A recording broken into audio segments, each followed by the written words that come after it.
చౌదరి గారు మంచి మెజారిటీతో గెలవబోతా ఉన్నారు. కైకలూరు నుండి పోటీ చేసినటువంటి మాజీ మంత్రి శ్రీ కామినేని శ్రీనివాస్ గారు గెలవబోతా ఉన్నారు. అలాగే విశాఖపట్నం నార్త్ నుండి పోటీ చేసినటువంటి విష్ణుకుమార్ రాజు గారు కూడా గట్టి పోటీ ఎదుర్కొంటున్నారు. వారు కూడా గెలిచేటువంటి అవకాశాలు ఉన్నవి. తర్వాత జనసేన 21 స్థానాలు పొందినటువంటి జనసేన 21 అసెంబ్లీ స్థానాలు 2 పార్లమెంటు స్థానాల్లో వాళ్ళు పోటీ చేయడం జరిగింది. జనసేన 2 పార్లమెంటు స్థానాల్లో గెలవబోతా ఉంది. అలాగే అసెంబ్లీ స్థానాల్లో పిఠాపురం నుండి పోటీ చేసినటువంటి జనసేన పార్టీ వ్యవస్థాపక అధ్యక్షులు శ్రీ పవన్ కళ్యాణ్ గారు భారీ మెజార్టీతో గెలవబోతా ఉన్నారు. అలాగే ఆ పార్టీలో మరొక ముఖ్య నాయకుడైనటువంటి శ్రీ నాదెండ్ల మనోహర్ గారు గుంటూరు జిల్లా తెనాలి నుండి గెలవబోతా ఉన్నారు. తర్వాత తెలుగుదేశం పార్టీ విషయానికి వస్తే తెలుగుదేశం పార్టీ అధ్యక్షులు రాష్ట్ర మాజీ ముఖ్యమంత్రి నారా చంద్రబాబు నాయుడు గారు కుప్పం నియోజకవర్గం నుండి భారీ మెజార్టీతో గెలవబోతా ఉన్నారు. అలాగే వారి తనయుడు మాజీ మంత్రి శ్రీ నారా లోకేష్ మంగళగిరి నుండి గెలవబోతా ఉన్నారు. అలాగే శ్రీ నందమూరి బాలకృష్ణ గారు హిందూపురం నియోజకవర్గం నుండి మంచి మెజారిటీతో గెలవబోతా ఉన్నారు. ఈ విధంగా ప్రతిపక్ష పార్టీలకు సంబంధించి ముఖ్య నాయకుల విషయాన్ని చూసుకున్న తర్వాత ఆంధ్రప్రదేశ్ అధికారంలో ఉన్నటువంటి వైఎస్ఆర్ కాంగ్రెస్ పార్టీ యొక్క మంత్రివర్గంలో అనేక మంది మంత్రివర్గ సభ్యులు తీవ్రమైనటువంటి పోటీ ఎదుర్కొంటున్నారు. కొద్దిమంది ఓటమి చవిచూడబోతా ఉన్నారు. ఇందులో ముఖ్యంగా మనం ఆంధ్రప్రదేశ్ ముఖ్యమంత్రి శ్రీ వైఎస్ జగన్మోహన్ రెడ్డి గారు పులివెందుల అసెంబ్లీ నియోజకవర్గం నుండి భారీ మెజార్టీతో గెలవబోతా ఉన్నారు. అలాగే సిదిరి అప్పలరాజు గారు ప్రస్తుత మంత్రి పలాస నుండి ఓటమి చవిచూడబోతా ఉన్నారు. అలాగే ధర్మాన ప్రసాదరావు గారు శ్రీకాకుళం అసెంబ్లీ నియోజకవర్గం నుండి వారు గట్టి పోటీ ఎదుర్కోబోతున్నారు. నేను ఎక్కడైతే గట్టి పోటీ అని సంబోధిస్తానో అక్కడ మా మార్జిన్ ఆఫ్ ఎర్రర్ ఏదైతే ఉంటుందో +or-3% కు లోబడి ఫలితం ఉండే అవకాశం ఉంటుంది. కాబట్టి +or-3% ఉన్న దగ్గర నేను గట్టి పోటీ అని సంబోధించడం జరుగుతుంది. అలాగే పీడిక రాజన్న దొర సాలూరు అసెంబ్లీ నియోజకవర్గం నుండి గెలుపొందబోతా ఉన్నారు. అలాగే బొత్స సత్యనారాయణ గారు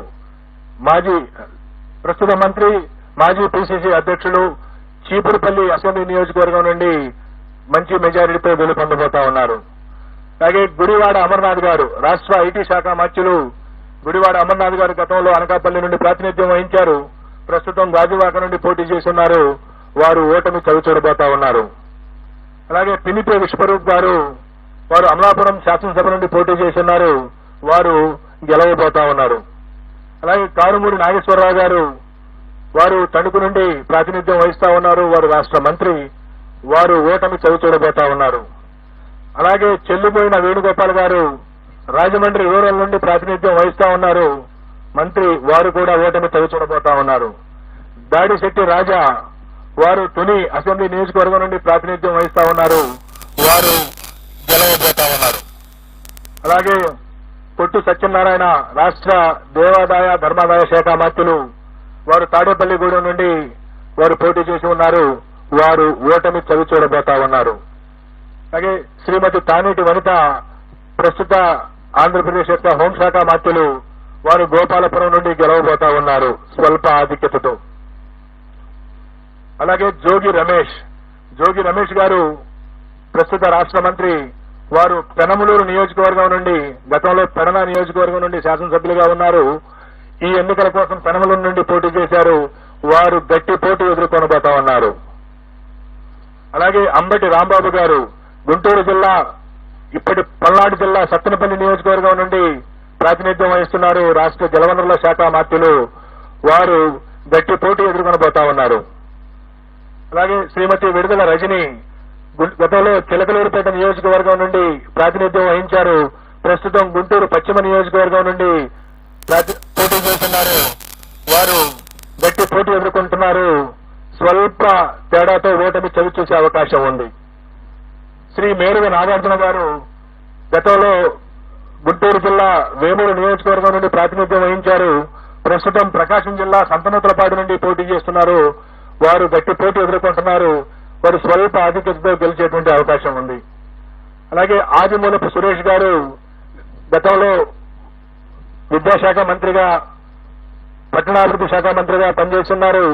వారు ప్రస్తుతం కొండేపి అనేటువంటి నియోజకవర్గం నుండి పోటీ చేస్తున్నారు. వారు స్వల్ప ఓట్ల తేడాతో ఓటమి చవిచూసే అవకాశం ఉంది.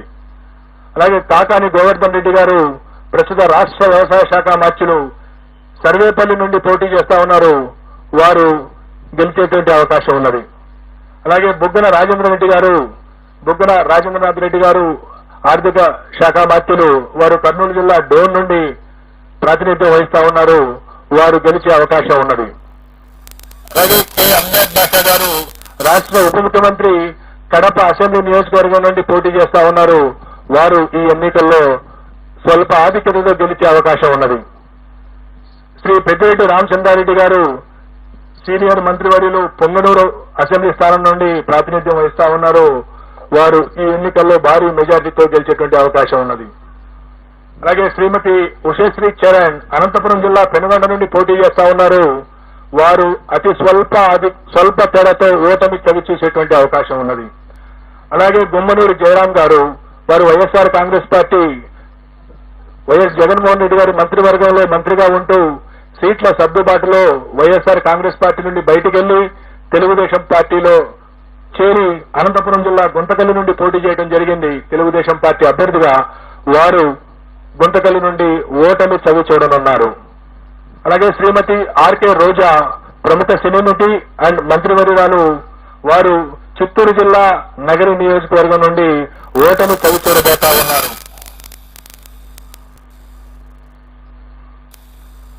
అలాగే మరికొన్ని కీలకమైనటువంటి నియోజకవర్గాల యొక్క ప్రస్తావన కూడా చేయాలి. అచ్చెన్నాయుడు గారు తెలుగుదేశం పార్టీ యొక్క రాష్ట్ర అధ్యక్షులు, ఆంధ్రప్రదేశ్ అధ్యక్షులు, వారు టెక్కలి నియోజకవర్గం నుండి స్వల్ప ఆధిక్యతతో విజయం సాధించబోతా ఉన్నారు. అలాగే వల్లభనేని వంశీ గత 2 సంవత్సరాలుగా కొన్ని వివాదాల కారణంగా ప్రముఖంగా వార్తల్లో వచ్చిన వ్యక్తి గన్నవరం నుండి శాసనసభ్యుడిగా ప్రాతినిధ్యం వహిస్తా ఉన్నారు. ఈసారి కూడా వల్లభనేని వంశీ గన్నవరం నుండి గెలుపొందనున్నారు. అలాగే తమ్మినేని సీతారాం గారు ఆముదాల వలస నుండి ప్రాతినిధ్యం వహిస్తా ఉన్నారు. వారు ఆంధ్రప్రదేశ్ శాసనసభ స్పీకర్ గా ఉన్నారు. వారు కొద్ది ఓట్ల తేడాతో ఓటమి చవి చూసేటువంటి అవకాశం ఉన్నది. అలాగే రఘురామకృష్ణరాజు గారు, కనుమూరి రఘురామకృష్ణరాజు గారు ప్రస్తుతం నర్సాపురం నుండి ఎంపీగా ఉంటూ ఇటీవల తెలుగుదేశం పార్టీలో చేరి ఉండి నుండి శాసనసభకు పోటీ చేయడం జరిగింది. వారు ఉండి నుండి గెలుపొందబోతా ఉన్నారు. అలాగే బూడి ముత్యాల నాయుడు గారు, వారు ప్రస్తుతం ఆంధ్రప్రదేశ్ ఉప ముఖ్యమంత్రిగా ఉన్నారు. వారు అనకాపల్లి నుండి, గతంలో వారు మాడుగుల నుండి శాసనసభ్యులుగా ఉన్నారు. ఈ ఎన్నికల్లో అనకాపల్లి నుండి పార్లమెంటు సభ్యులుగా పోటీ చేస్తున్నారు. వారు భారతీయ జనతా పార్టీ అభ్యర్థి సీఎం రమేష్ చేతిలో ఓటమి చవిచూడనున్నారు. అలాగే వైఎస్ఆర్ కాంగ్రెస్ పార్టీ యొక్క ముఖ్య నాయకులు శ్రీ విజయసాయి రెడ్డి గారు, వారు నెల్లూరు పార్లమెంటు నుండి పోటీ చేయడం జరిగింది. వారు నెల్లూరు పార్లమెంటు నుండి ఓటమి చవిచూడబోతా ఉన్నారు. రాష్ట్రంలో హోరాహోరీ పోటీ జరిగినటువంటి పార్లమెంటులో అమలాపురం పార్లమెంటు, రాజమండ్రి పార్లమెంటు, నర్సరావుపేట పార్లమెంటులో ఫలితం కేవలం 2 లేదా 3% లోబడి ఉండబోతా ఉంది.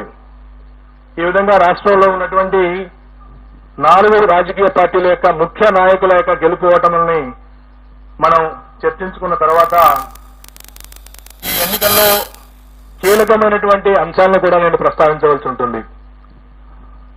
తెలుగుదేశం పార్టీ గత 5 సంవత్సరాల నుండి ప్రతిపక్షంలో ఉన్న కారణంగా గత ఎన్నికల్లో 2019 శాసనసభ ఎన్నికల్లో చరిత్రలో ఎప్పుడు లేని విధంగా 10% మించినటువంటి ఓట్ల తేడాతో ఓడినటువంటి కారణంగా పొత్తు తప్పదు అని తెలుసుకున్నటువంటి పార్టీ నాయకత్వం జనసేన పార్టీని పొత్తులోకి ఆహ్వానించడం, ఆ తర్వాత కూడా గెలుపుకు కేవలం జనసేన మాత్రమే కాదు, మరొక బలమైనటువంటి రాజకీయ పక్షం యొక్క అవసరం ఉన్నదని తెలుసుకొని భారతీయ జనతా పార్టీతో కూడా చివరి వరకు పొత్తు కోసం ప్రయత్నం చేసి భారతీయ జనతా పార్టీని కూడా పొత్తులో కలుపుకున్నటువంటి పరిస్థితిని రాష్ట్ర ప్రజలందరూ చూశారు.